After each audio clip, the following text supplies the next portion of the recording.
Swayam Prabha. Digital India. Educated India.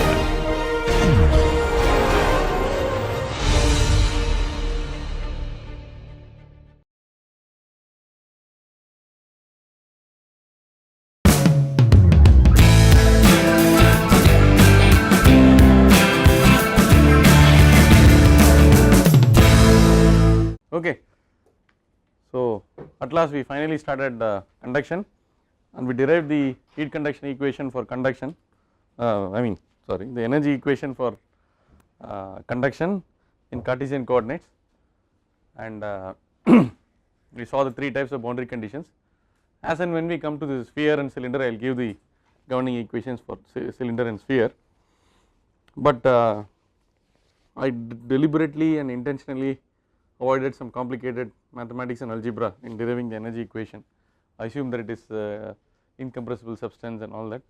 So I could have taken that it is compressible and then proceeded with the whole thing, and then I could have written the TdS relations, TdS equal to dH minus VdP, then dH is equal to H equal to Cp into T, dH is equal to Cp dt, and then finally I have to invoke the continuity equation and then all that. So, but I avoided all that because that is not central to this course. We are not worried too much about conduction in a compressible medium and all that. That is why I made it very simple, so that it is a form which is easily understandable and it is palatable to you. Now we will quickly review some basic problems. Okay, we have still 7 or 8 hours, so I will try to review one dimensional problems, two dimensional problems with a perspective which is not usually given in a first course, right. So you will see it as it goes along. We will do a phase change problem and also two dimensional method of separation of variables and finite difference. So whatever is possible in 7-8 hours we will have to pack. So it will be packed and it will be somewhat different from the earlier part of the course, in which we will not be able to solve examples for each and every case. Okay, that pace will not be there. Suddenly there will be nonlinear increase in pace, but it is okay since it is only conduction and most of the material is already known to you. I hope you will be able to tolerate it. So it will be somewhat fast. So now let us consider the plane wall.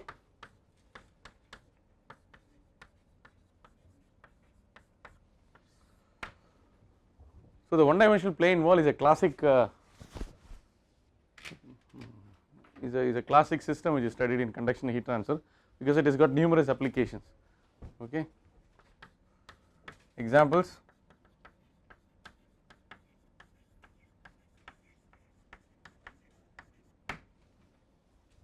what should be the insulation on the furnace? What should be the insulation in experimental setup involving a phase change material? One of my students is doing. What should be the thickness of the cork so that you do not want any heat transfer from the back side, right. Okay, what should be the insulation in an air conditioned room? What should be the thickness of this thermocol false ceiling to reduce the heating load on the air conditioner and cooling load on the air conditioner and so on. So insulation design is a very important example. Then fin system is also a plane wall.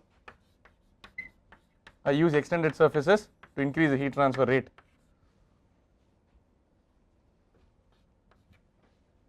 Nuclear fuel rods.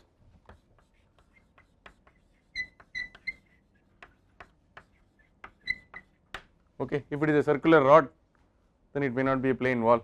Suppose it has got a rectangular cross section and so on. It is not a plane wall, it is a plane geometry. Okay, there are various applications. Okay, the examples are far too many, applications are far too many, where one dimensional steady state is still very important. Okay, now let us consider a simple problem.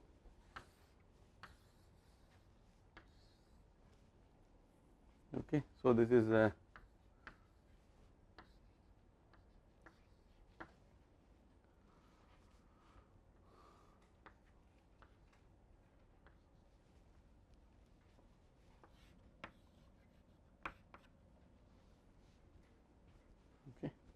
So here there is a fluid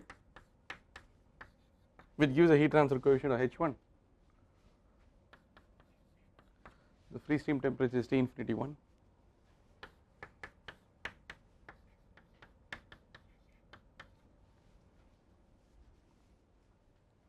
You can say that this is basically occurring at the wall of a heat exchanger on both sides of which there are two fluids with different temperatures which are affording different heat transfer coefficients, right.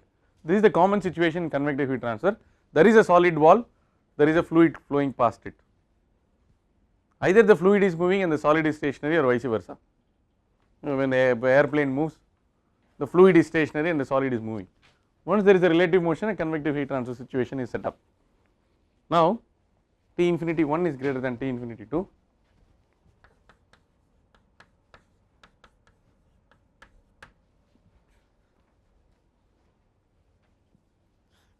T is a function of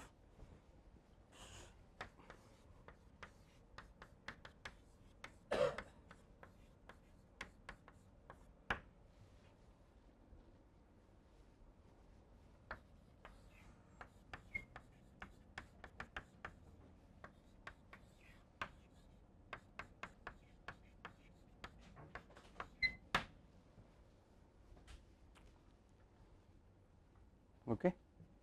So there is no heat generation, T is a function of x only, right. So what is the direction of flow of heat? From left to right, Qx, small q is watts per meter square, that is a flux, okay. The challenge is to compute the temperature distribution inside the solid, and also to calculate what is the total heat transfer from the solid to the wall, I mean from the solid to the fluid, okay, right. If you can find out what is the heat transfer from the fluid on the left side to the wall under steady state condition, the same heat is conducted through the solid and it is convected out from the fluid on the right side. Therefore we can say that the solid effectively acts as a medium which promotes the transfer of enthalpy or heat from the fluid on the left hand side to the fluid on the right hand side. Under steady state conditions, some heat is transferred. Now you may ask me, sir, this temperature will increase and all that. That is not central to our understanding here. These are all the so these two are large reservoirs of heat, so that even if this heat is dumped, T infinity 2 does not change. That is the belief here, okay. So the heat is transferred from the left side fluid to the right side fluid through the wall, right. So it is steady state, so Qx will be constant. Now we have to write the governing equation. There are various ways of doing it. I can take an elemental volume, so that is I can take a thickness which is dx, I can consider a unit area in the direction perpendicular to the plane of the board, and then do my analysis. Qx equal to Qx plus dx plus Q generated is equal to Q stored under steady state, Q stored equal to E stored equal to 0, heat generated equal to 0, and you will come back to the same governing equation. So this is what is called as a bottom up approach, or I can use my top down approach where I have the general governing equation. I will chop off unnecessary terms and then use only those terms which are pertinent and relevant to the problem under consideration, okay. So doing that, so rho Cp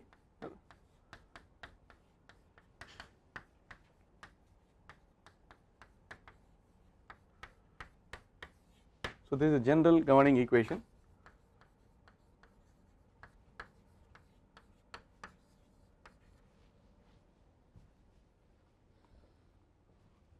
okay. So what are the terms which can be chopped off?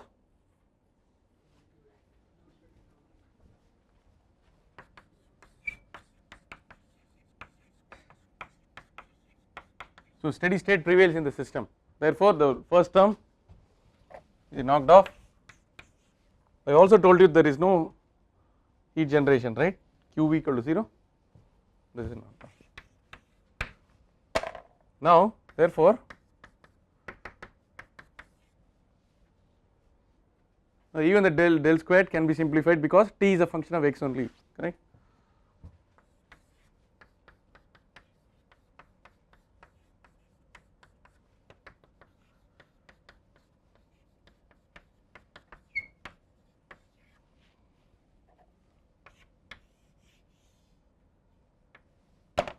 This is called the governing equation to the problem. So the first step is to identify the governing equation to the problem, any conduction problem. It is an ordinary differential equation for temperature second order in x. Therefore it supports two boundary conditions. The two boundary conditions are available to us at x equal to 0 and at x equal to L. Whatever heat is lost by convection must be equal to conduction at the solid fluid interface. When you apply these two boundary conditions, if you integrate you will get two constants.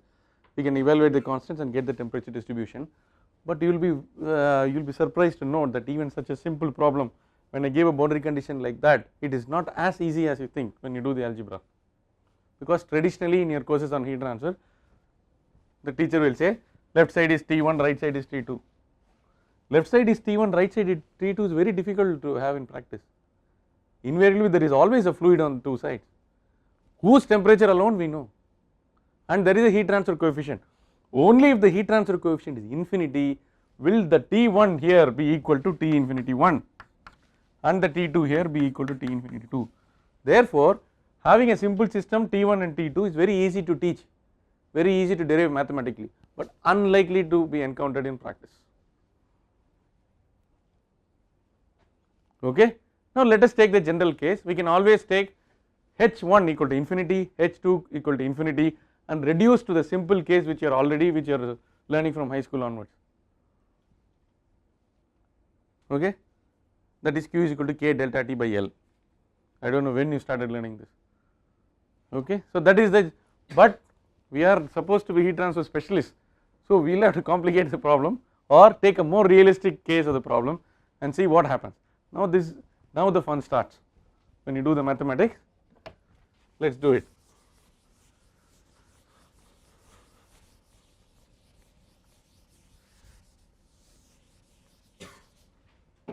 Okay, so d square T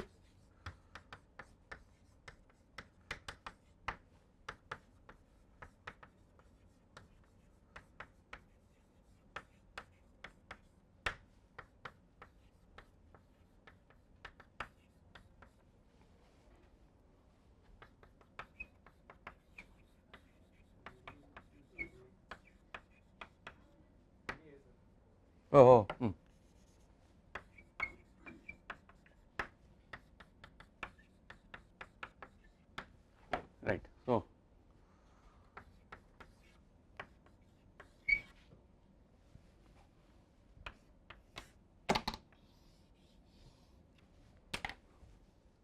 but getting the A and B is not going to be straightforward because I do not know the value of T at two values of X. Suppose I say X equal to 0, T equal to T1, X is equal to L, T is equal to T2, the game is over. I do not know the temperatures. The beauty is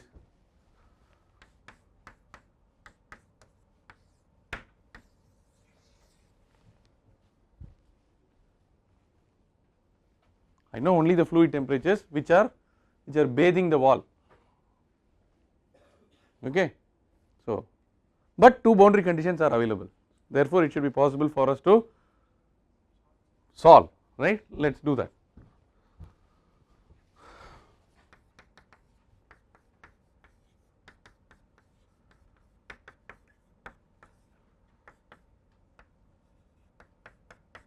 Yeah, now you have to be wary of the sign.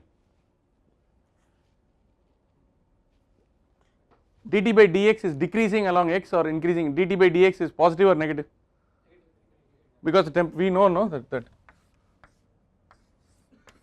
temperature should go like this, therefore dt by dx is minus, this should be plus, minus of minus is plus, right side T infinity 1 should be more than T1, only then it is possible for heat to be transferred, is not it, on the second law of thermodynamics. Therefore T infinity 1 must be greater than T1, therefore the right side is positive, so we are okay with this, right. Now you can get dt by d, therefore minus Ka, it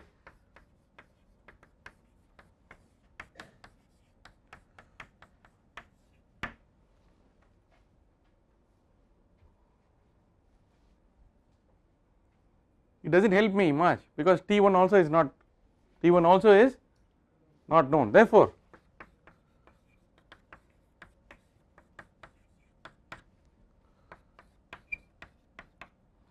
what is x equal to 0, right. So T1 T equal to Ax plus B, x equal to 0, therefore T1 equal to B, very good, keep it. So this is now 6.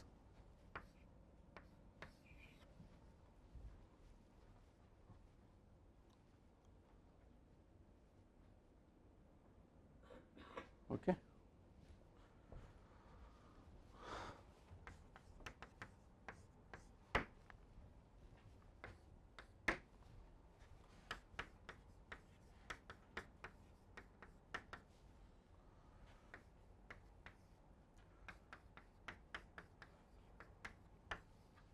Watch, here I am saying T infinity 1 minus T1, here I am saying T2 minus T infinity 1 to ensure that both are left side and right side are positive, correct. Incidentally, what type of boundary condition is this? It is the Robin condition.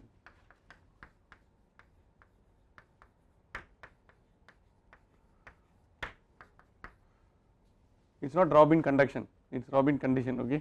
So this is also called the mixed boundary condition or the boundary condition of the third kind, okay. So minus k, again minus k,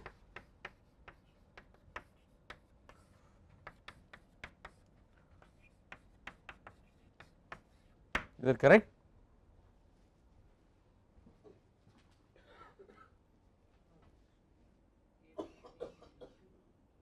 What? Oh.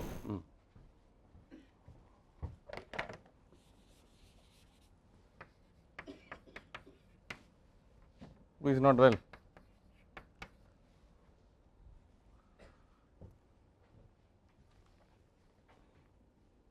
Fine. So the two unknowns are, oh Vinay, the two unknowns are A and B. So you have got two equations 6 and 7.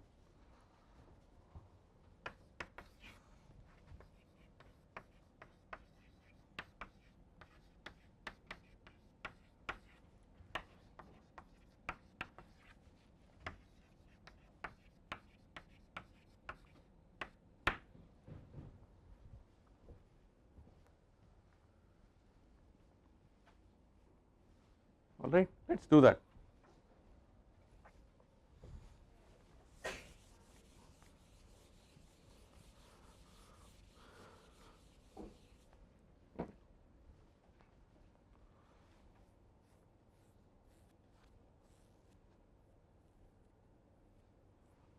Okay, so what do you want, how do you want to proceed?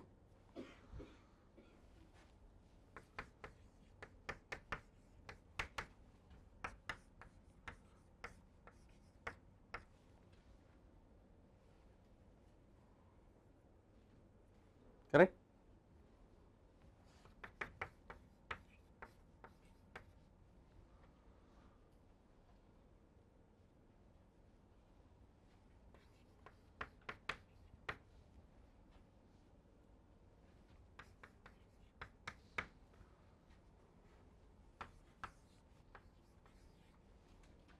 Shall we add the 2 now so that the B gets cancelled? Does the B get cancelled now? Yes.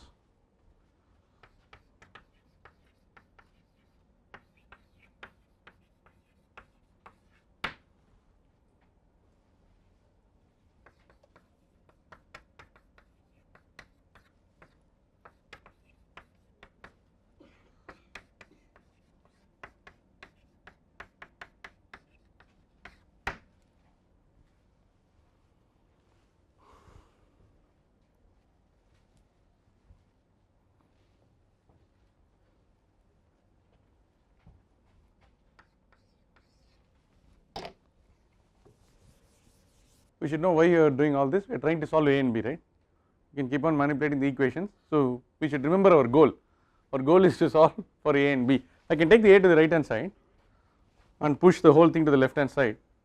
Okay, if that is confusing, I will do this.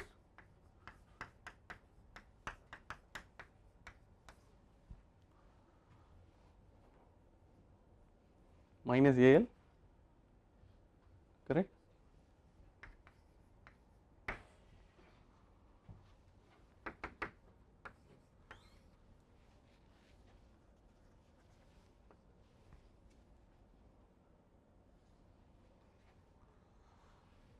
Minus A into, what do you want to do?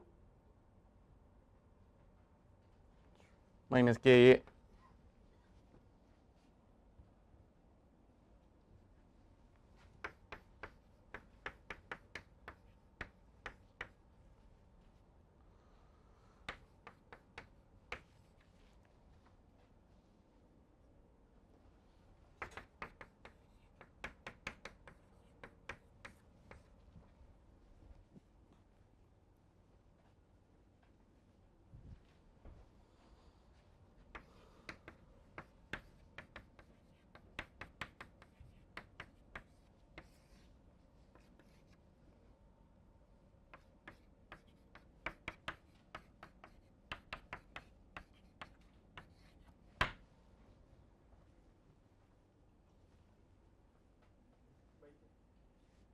What happened?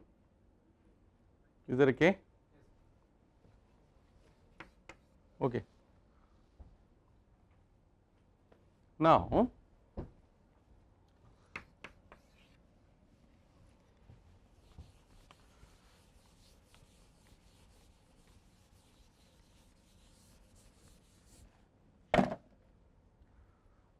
we still don't know whether we got lost in the jungle somewhere. So but based on my experience I know it's a correct answer, but you may still be having those doubts. So we'll have to find out what Q is. Q equal to minus K dt by dx anywhere, it is the same, right? The heat which is entering the left side has to go through each and every station X and come out of the right side, because it is 1D, it is steady, there is no volumetric heat generation rate anywhere, and T is Ax plus B, therefore Q must be equal to minus Ka, very good.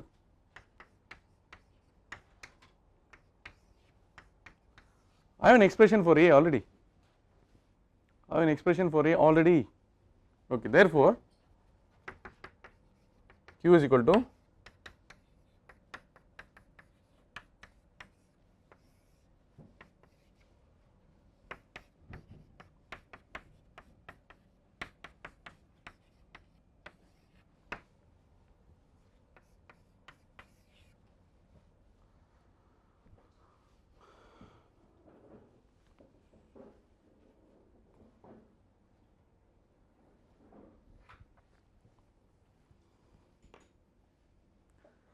still no, I have not solved the problem yet, we do not know the temperature distribution. So we have come to the first step where we are able to calculate the heat transfer.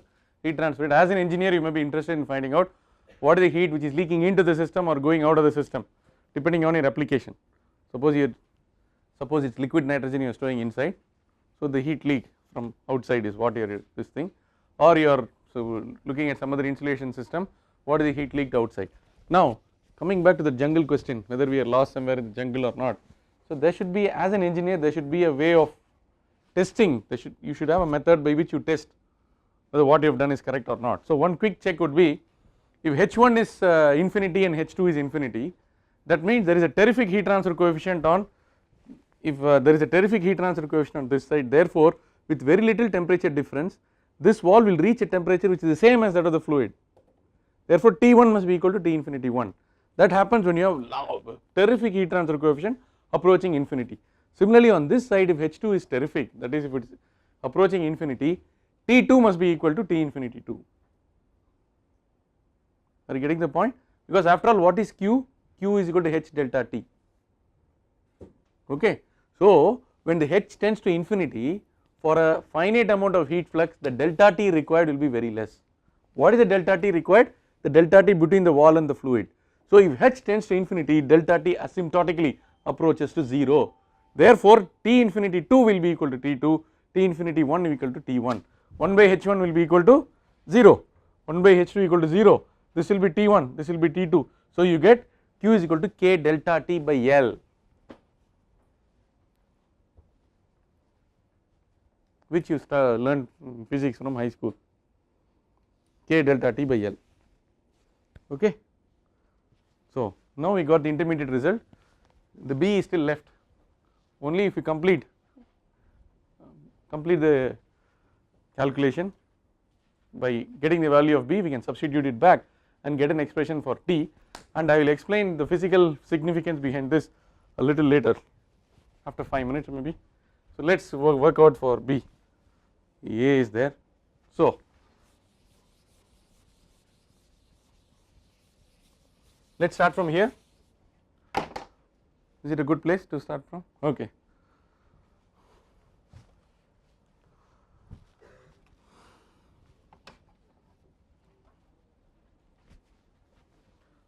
Oh, okay. B1. What B1 now? Why did I write B1? Okay. So B equal to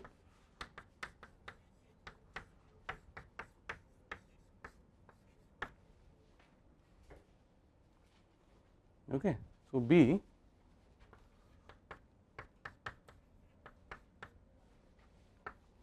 there is a minus there already, yeah. So that k goes off, I am very happy about that. So minus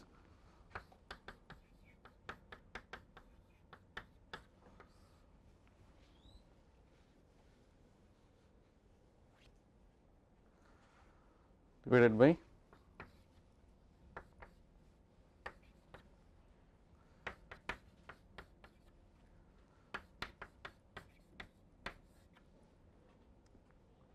what else I have left out? I have left out something. So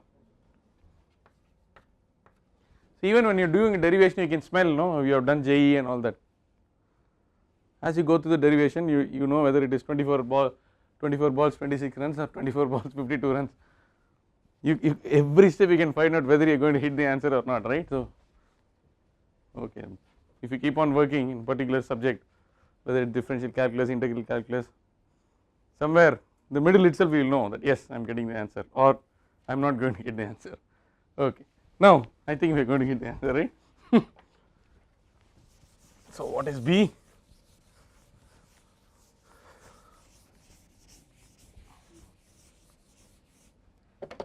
We will keep it like that, no, B, let him be like that, he does not deserve any special better treatment.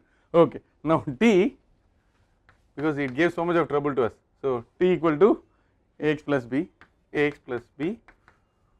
therefore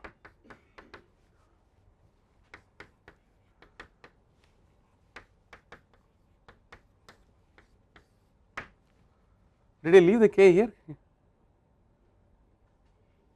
Is it okay? Oh, here it is okay. What about the A?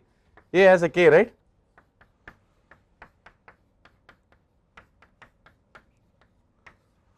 Into X minus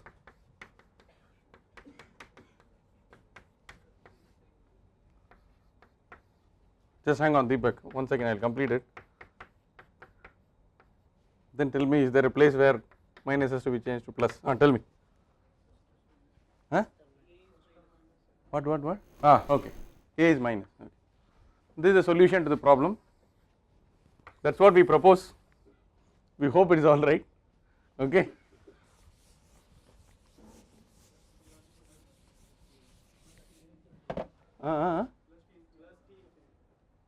Where is the plus T infinity? Wait, plus T infinity 1. Why the T infinity 1 comes here, no? So we can write it as T infinity 1 minus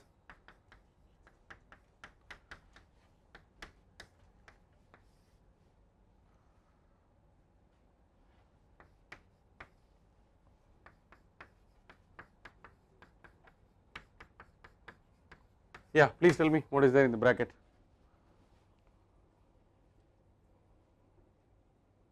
X, correct? X plus K by H1. What are the units of K by H1? They are in meter. What per meter per? Then it is correct, na? Okay.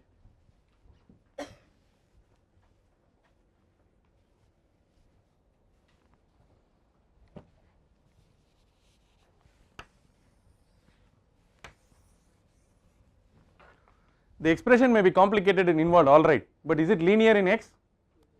Yes, of course, it is linear in S.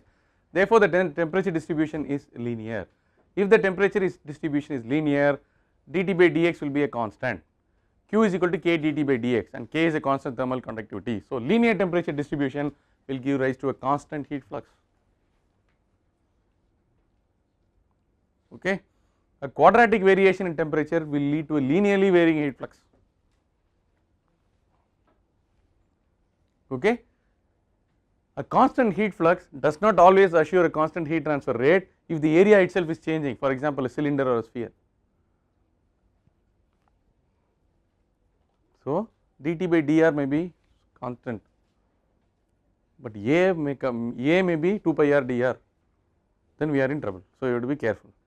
okay. So you should not work with heat fluxes always, particularly for cylinder and sphere problems. You can work with flux for those problems where the area is a constant like a plane wall, okay. Now, so this is the, now I told you I just took a plane wall, now we have been working, it's 18 minutes, we have been working for the last 32 minutes. So you thought that it is a very simple problem, but this is the general case. H1 and H2 being infinity are the most specific cases. Now we can substitute if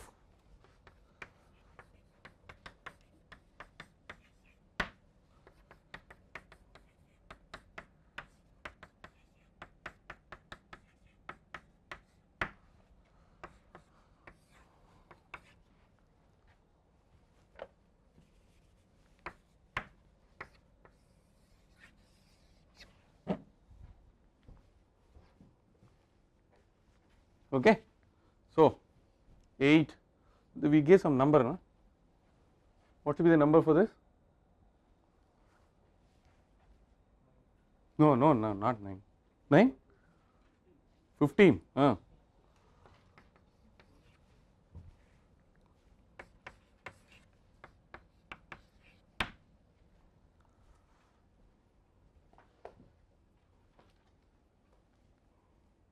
right. So this is also asymptotically correct because, and this will be actually T1,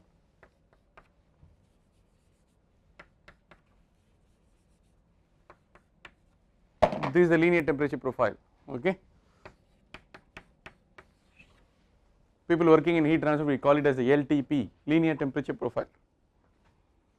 At x equal to 0, T equal to T1, at x equal to L, T equal to T2 for the special case, right. Q is equal to K delta T by L, all right. Now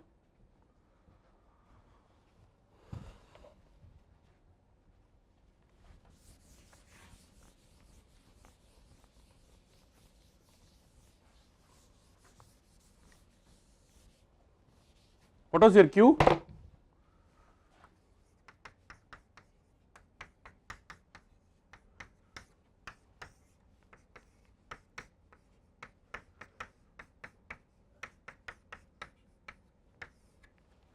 You got this right? Correct?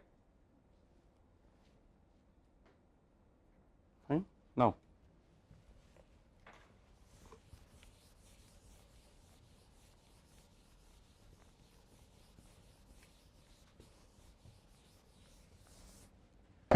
let us look at the physical interpretation of this, or let us see if there is another way of getting the heat flux, okay, which we got by solving the original governing equation, okay. So I will take the same problem.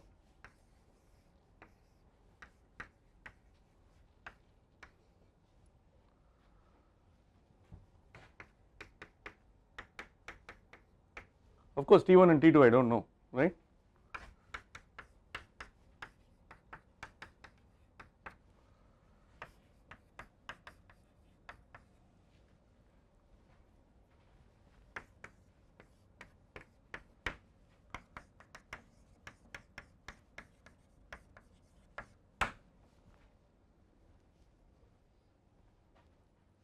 Okay.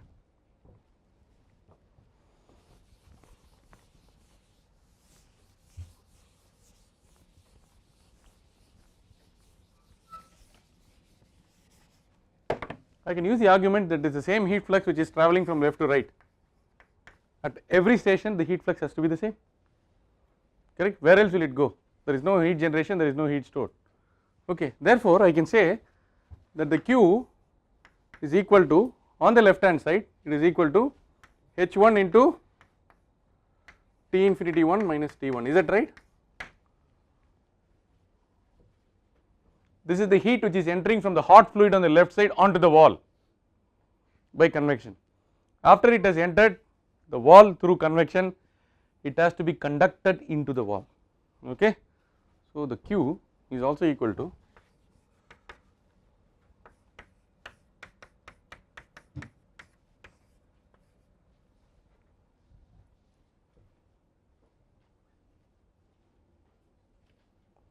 after it is come to this place, it is the same Q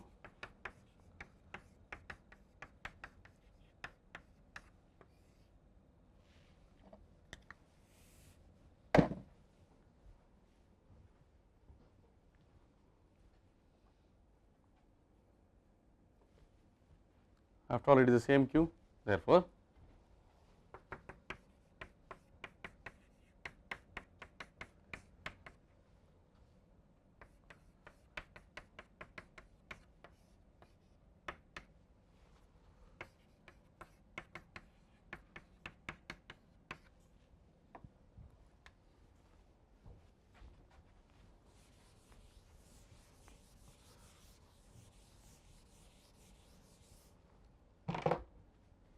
fine.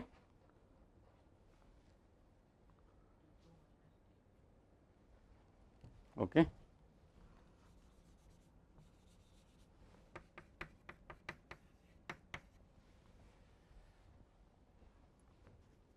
I will use the same thing now.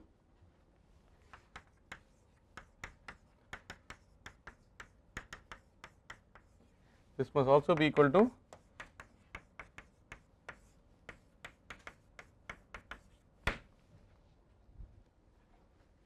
what is this?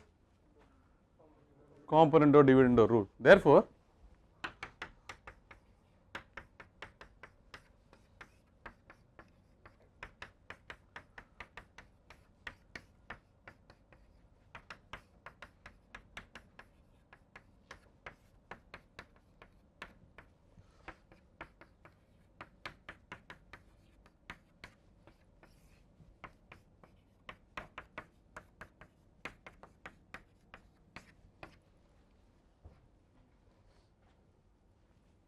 okay.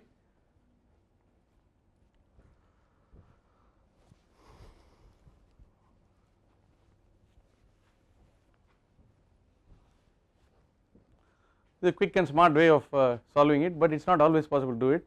There should be no heat generation and Q must be constant and all that, fine. But if you had using this method, you can straight away get the heat transfer rate, but if you want to find out the interfacial temperatures or temperatures anywhere, what you have to do is using this you will get Q, and this Q will be equal to T infinity 1 minus T1 divided by 1 by H1, you will get T1 then, from that you will get T1. Similarly you can use this formula to get T2 and you will have to proceed, okay. So what it essentially means is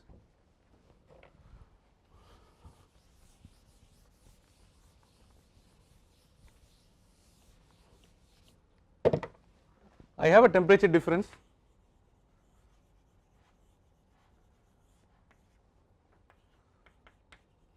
I have a global temperature difference T infinity 1 minus T infinity 2 between the two fluids. There are some resistances to the flow of heat. The resistances arise as a consequence of the finiteness of the heat transfer coefficient on the outside, the finiteness of the heat transfer coefficient on the inside, and the finiteness of the thermal conductivity of the solid. So 1 by H1 can be considered to be the convective resistance on the outside, 1 by H2 is the convective resistance on the inside, and L by K is the conduction resistance. If H1 and H2 are both equal to infinity, then the two convective resistances will evaporate. Straight away you will get a problem, you will say Q equal to my K delta T by L, alright, okay. So this is what is called as the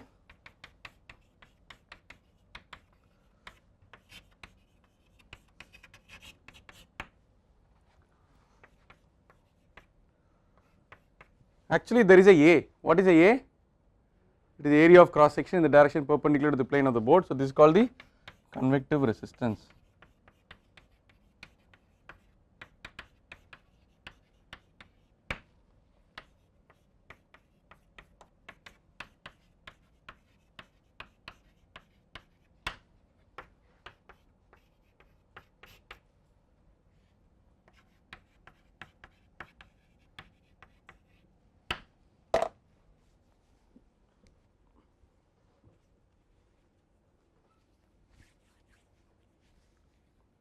Is it clear? Now we look at same 1D plane wall.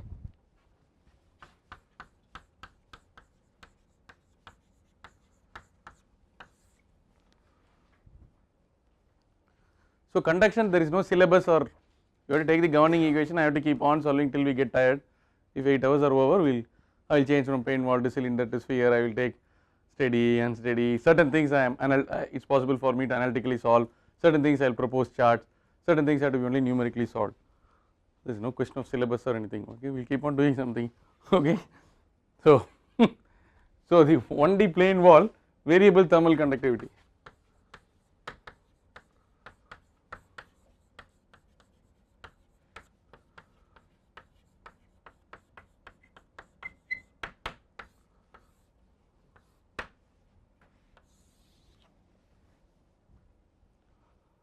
So the governing equation would be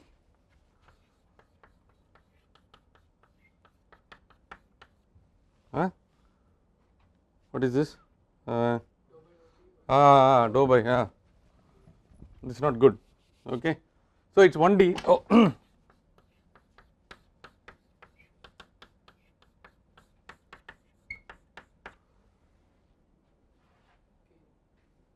What? Yes. No. I am fine, okay. So this fellow is 0 because it's steady state, this fellow is also 0, no heat generated. And since it's only t is a function only of x, I don't have to put dou, okay. So we'll again start with some numbers, okay. So it is a wall like this, okay. So it's infinite in extent, T1,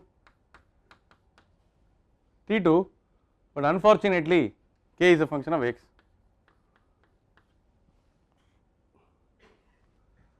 Far worse would be k a function of temperature itself, which makes it a nonlinear problem. We will consider both the cases, okay.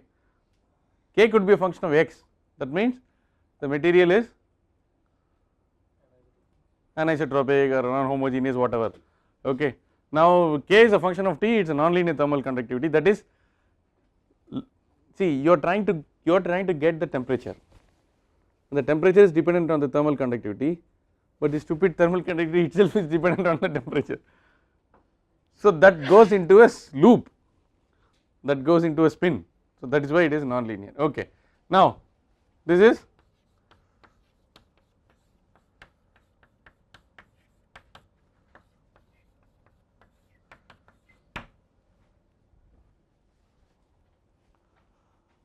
okay. So this is the governing equation. How do we proceed? So kx dt by dx,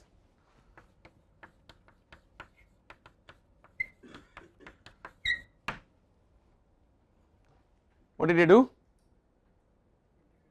Integrated once, correct.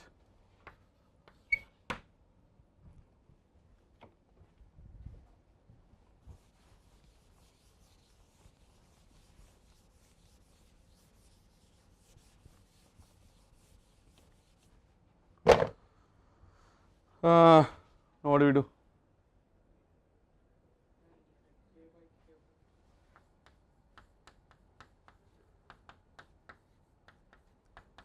What is A after all? A negative of the heat minus of the Q. Well, let us keep it like this. No, let us not get into that argument now. We just proceed with the derivation, but you should remember that. What can I do now?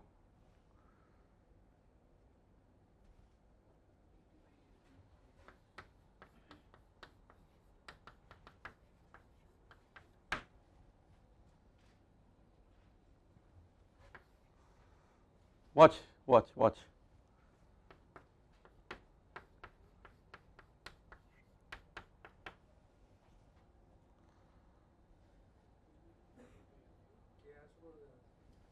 No, wait. Yeah, kx should come on the right, correct. No. If you do this, we will mess up. We should not do like this. What do we do now? dt is A dx by kx. It is more like it, right? Now I start from t, I will start from t1 to any t. So I will start from 0 to x.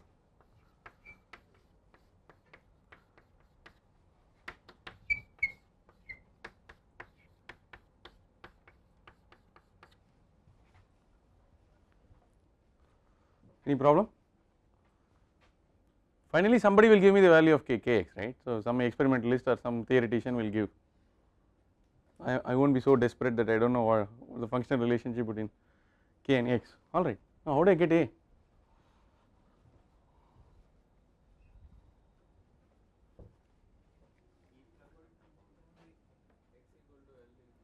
Yeah, you integrate between t1 to t2, man. So you integrate between 0 to L straight away, okay, to get a.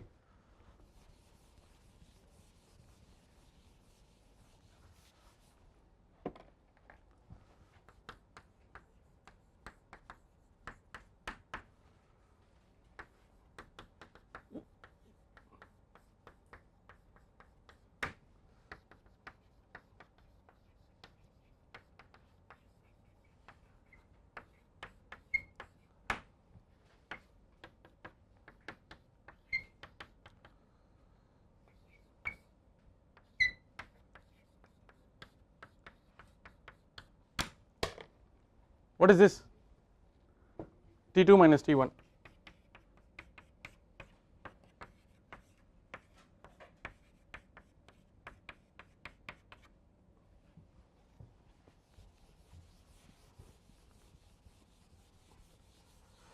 Therefore, A is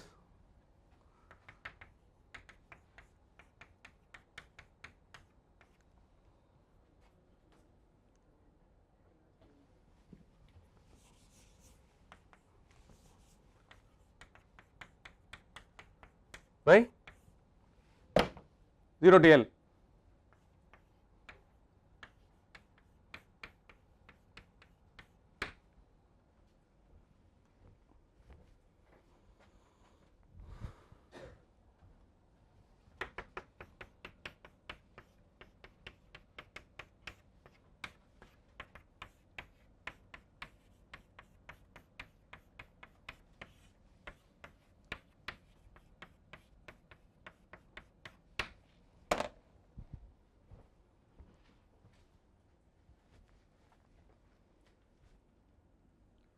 Again at each and every stage you should be able to figure out for yourself whether you are proceeding along the right track.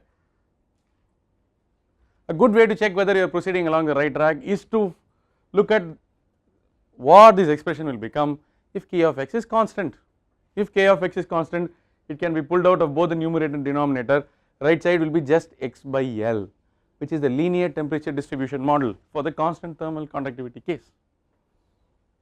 Therefore it is correct. What you have done is correct. Suppose I tell you somebody gives you kx equal to a plus bx, where a and b are given, it can be straight away integrated, you can get the temperature distribution. A minus of a is anyway, minus of a here is anyway the heat transfer rate, okay. So we will stop here. In tomorrow's class we will look at the case where k is a function of t, and we will try to solve some numerical examples, and then go to the heat generation, how to take away the heat generation is topical because this heat generation takes place in nuclear reactors.